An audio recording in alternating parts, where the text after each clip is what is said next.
The new year of 2021 has dawned. Let us greet each other by saying Happy New Year.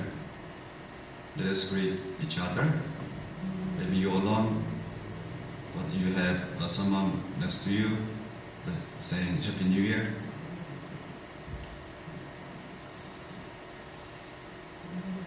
How do you feel stepping into the new days of a new year? I bless that God will achieve many things through you and your family this year. We always live in the year of Jesus Christ, the source of our life. The God's purpose in sending us to the world is clear. For the glory of God, that's it. This period. The prophet Isaiah says, "The people whom I formed for myself, so that they might declare my praise." A clear sense of a purpose leads us to live a meaningful and bountiful life. May this year be a year of spiritual, physical, and professional lives for the glory of the Lord.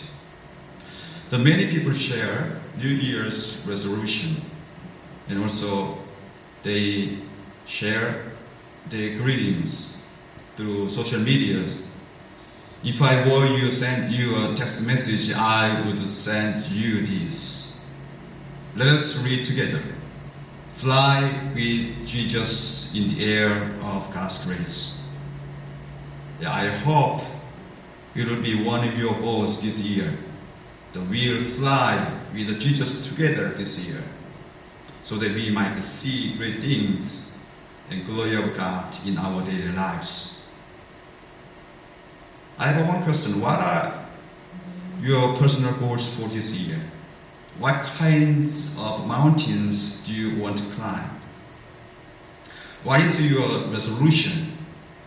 According to the USA Today, a few years ago, the people generally had these New Year's resolutions: to exercise more, eat healthy, pay off debt, find a new job, enjoy life, and be happy.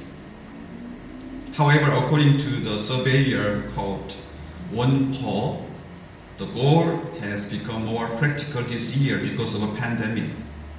For example, more people's resolution has contained save more money for future, or learn new skills for a job. You may also have a New Year's goals and resolution. We are living in the uncertain times. It's not easy to achieve our goals. We sometimes have to go on the winding roads, cross streams, go between the cliffs, and sometimes we climb up and down or steep hills. So, starting a new year, new days, what kind of our mindset was to be? In the Bible, we can see the Caleb who had a great mindset in the midst of uncertainty. The Bible today shows the Caleb asking Joshua for Hebron. The Hebron is very top hill country.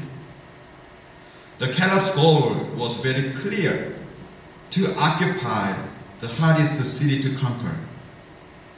The Caleb was a man of great dreams and courage that no one else possessed. Before the Israelites entered Canaan, many people considered Canaan as an unconquerable land. However, the Caleb and Joshua saw it as a fertile land flowing with milk and honey. That land is the land God promised to them. The Caleb did not concentrate on their weakness, but he focused on God's vision and promise. At the time, it is true that Israelites have a very weakness, very they have very weakness, and then they have a very bad situation compared to Canaanite. There are several weaknesses of the Israelites. First of all, they possess the physical weakness. The Canaanite is big and strong and intimidating. The people of Israel look like a grasshopper compared to them. Second is the topographic inferiority. The people of Israel thought it was very difficult to attack the Canaan because they were in the wilderness, while Canaanites were already surrounded by the strong fortresses. Then lastly, the Israelites has an inferior quality of soldiers. The Israelites who live in the wilderness of the decades own the bronze weapons compared to Canaanite iron weapons. The military technology for the Canaanite was one step further developed. It was surely an unfavorable situation for Israelites. Because of their weaknesses, people thought it would be impossible to occupy Canaan. However, the Caleb didn't see the losing conditions, even this disadvantageous situation. Instead, he found the winning conditions. If we focus on the losing conditions, we will lose. However, if we look for the winning conditions, we'll find the way to win. After Israel had entered the land of Canaan, the Caleb ventured to ask Joshua for the Hebron Mountains. It was the land of fear that no one in Israel wanted to explore, because the Hebron was highest mountains in Palestine at 3,000 feet above sea level. Furthermore, this land was inhabited by the Anakites and the giant warrior. But Caleb was sure that he could conquer it. The reason is very simple, because it was the land God promised to give to them. So where did Caleb's courage come from? His courage never came out of his own vigor. When he asked for mountains, he was already 85 years old. He confessed in verse 10 and following, "And here I am today, 85 years old." He was very old. It is true that when we get older, our physical strength weakened. The Caleb was very old, but he had the power, strength, not from his age, but from God, through the faith. He believed that God would accomplish what he promised. I know a lay leader who was in his mid-60s at the time I first met him in Michigan.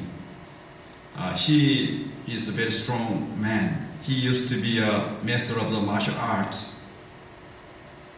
He confessed one day to me, "Pastor, a lot of things get caught in my legs.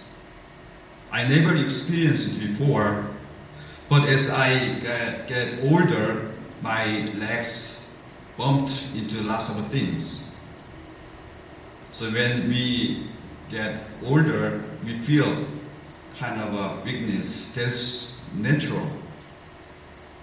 Physical strength and age are inversely proportional.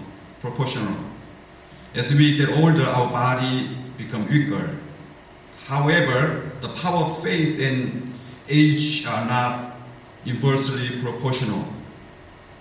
As we get older, the power of faith can be stronger.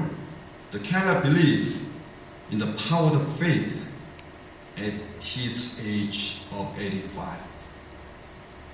That's why he had a strong courage. His faith became a source of his strength, which came from the God behind his physical ability, behind his age. It is said in Isaiah 40:31, "But those who wait for the Lord shall renew their strength. They shall mount up with wings like eagles. They shall run and not be weary.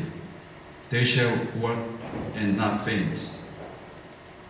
Those who long for Lord gain a strength like an eagle's wings. The eagle's wings is very powerful. When I live in Wisconsin, I had many chances to see the eagles. There was a big tree in the yard of a church. Sometimes all the eagles would fly and sit on the tree. Interestingly, when the bald eagle flew in, the hundred of the blackbirds sitting on the tree would slip away somewhere else. I saw the power of the eagle. In the same way, those waiting for God had the power to fly like eagles. It drives out the numerous small black birds of burdens in our lives. Because of the power that comes from God, we don't get easily tired or give up.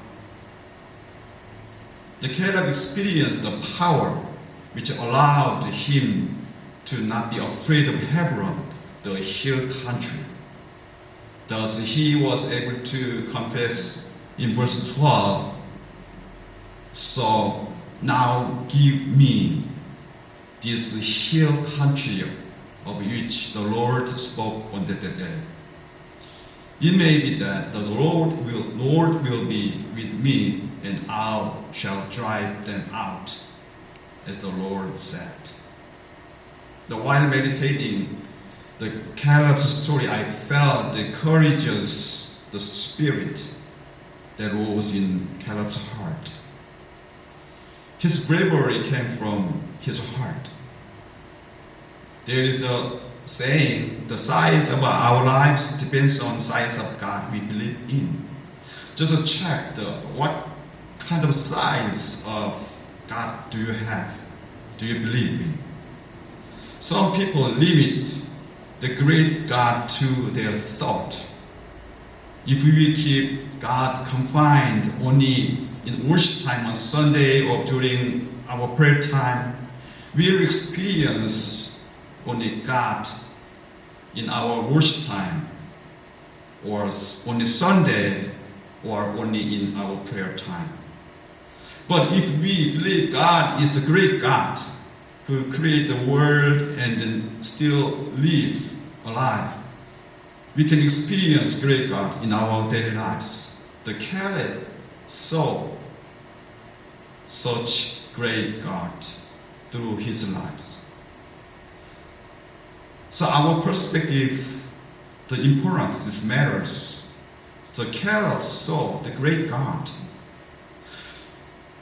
Caleb saw the God who cut through the Red Sea. He saw the God who led Israelites with the pillars of cloud by day and fire by night. He saw the great God who the people met when they were cold and hungry. He saw a great God who split the rock into water. When Caleb looked unto the Lord, he had great courage.